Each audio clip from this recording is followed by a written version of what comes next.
So guys, panibagong vlog tayo guys. Sabado ngayon guys. Medyo makulimlim ang tsimpo kaya walang isdang dumadaan dito eh. Yan na lang, ito na lang guys oh, yung balingoy. Atin kuan, gataan. Pero kuan guys, anong ko pa to, bayhon. Tawag sa amin binayong kuan. Ginatang balinghoy na ginabayo. Amo lang ni guys ang kuan sa mga taga-uma kay kung medyo malakas ang hangin, walang nag-iikot na isda dito. Mayroon kang ganitong maiulam. Yan lang maganda dito sa uma. Eh, kahit papano makaulam ka ng ganito, oh. Guys, oh, libre. Kuha ka lang sa tanim mong balingoy.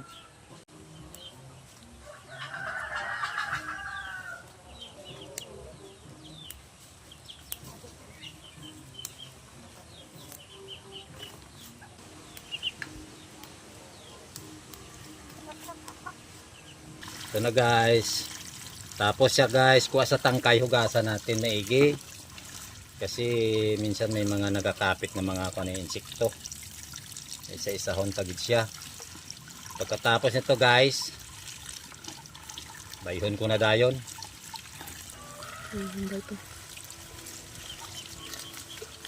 Hugasan na natin maigi guys. Na mawala-ala yung mga, minsan may mga insekto kasi nakakapit eh. Wala naman yan problema pero mas maganda yung malinis. Kasi kinakain natin guys. Maganda na yung malinis. Lalo na may mga bata kumakain. Paborito namin to guys. Pati na yung kapitbahay namin kaya dinadamihan ko na tong luto. Binibigyan ko na lang sila.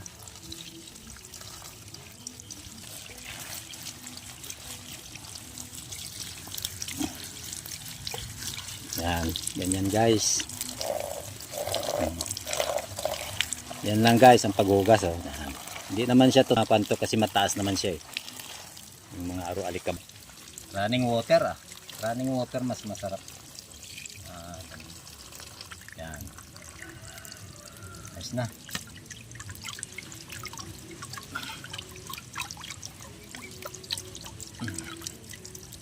Linisan muna yung lusong guys. Kasi itong lusong na to eh kahoy lang, kailangan dapat linisan, dinabras, sinasabunan. Tapos guys, pwede na bayhan. Yan. Yan. Ito guys ang pagbayo. Unti-unti lang guys ang pagbayo. Pag mabayo na yung una, durog na siya, dagdagan mo naman guys. Dagdag lang ng dagdag. Yan. Dagdag lang ng dagdag guys.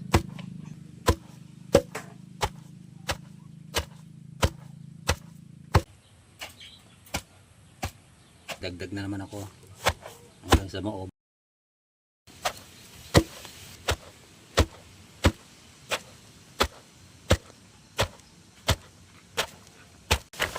Ito na yung lubi. Gataan tayong binayo na binukbok na kan, lingoy. Para masarap.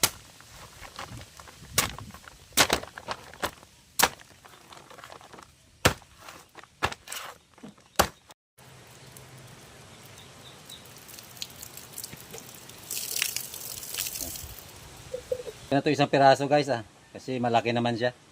Kunti lang naman yun.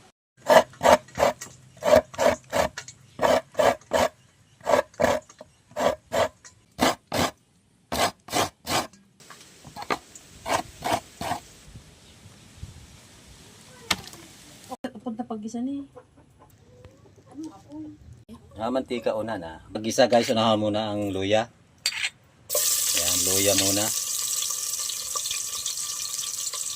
Luya muna guys, luya.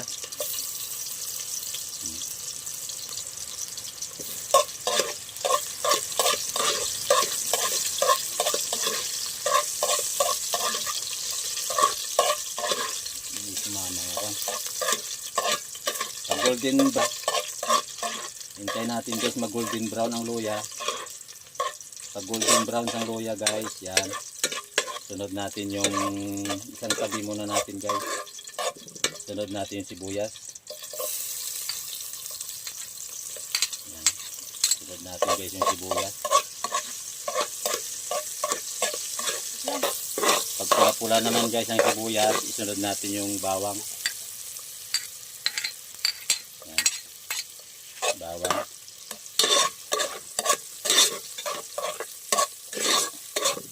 Saka siling haba guys, ilagay na lang. Ilagay na rin yung siling haba.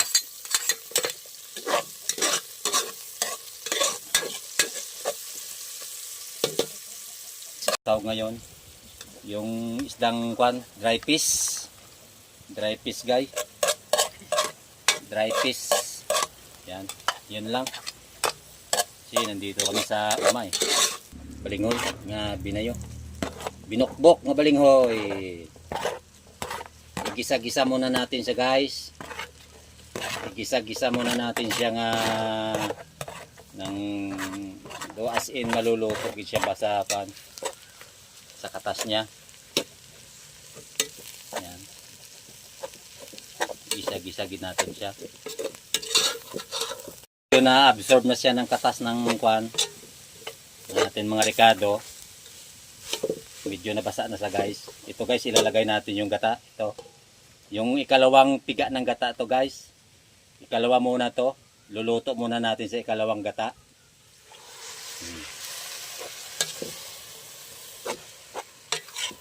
Patakpan muna natin siya.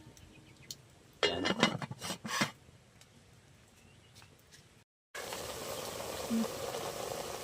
Ito na guys, medyo luto na siya.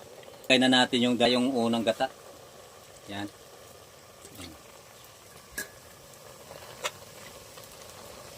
Yan na guys ang pinakaunang piga na gata. Yan ang magluluto sa kanya. Luto na siya. Nabudburan ko na siya ng konting asin guys. Tapos konting magic sarap lang guys. Hindi tayo magpasobra ng sobrang asin. Konting asin lang guys. Tamang-tama lang sa pantimpla guys.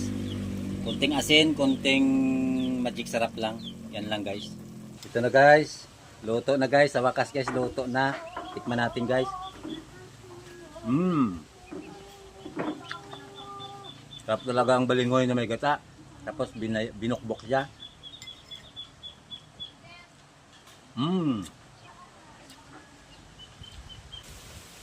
Masarap ang amoy ng kwan. Lumabas yung aroma niya kay naluto sa gata megi. Ito lang guys. Thank you. Thank you for watching.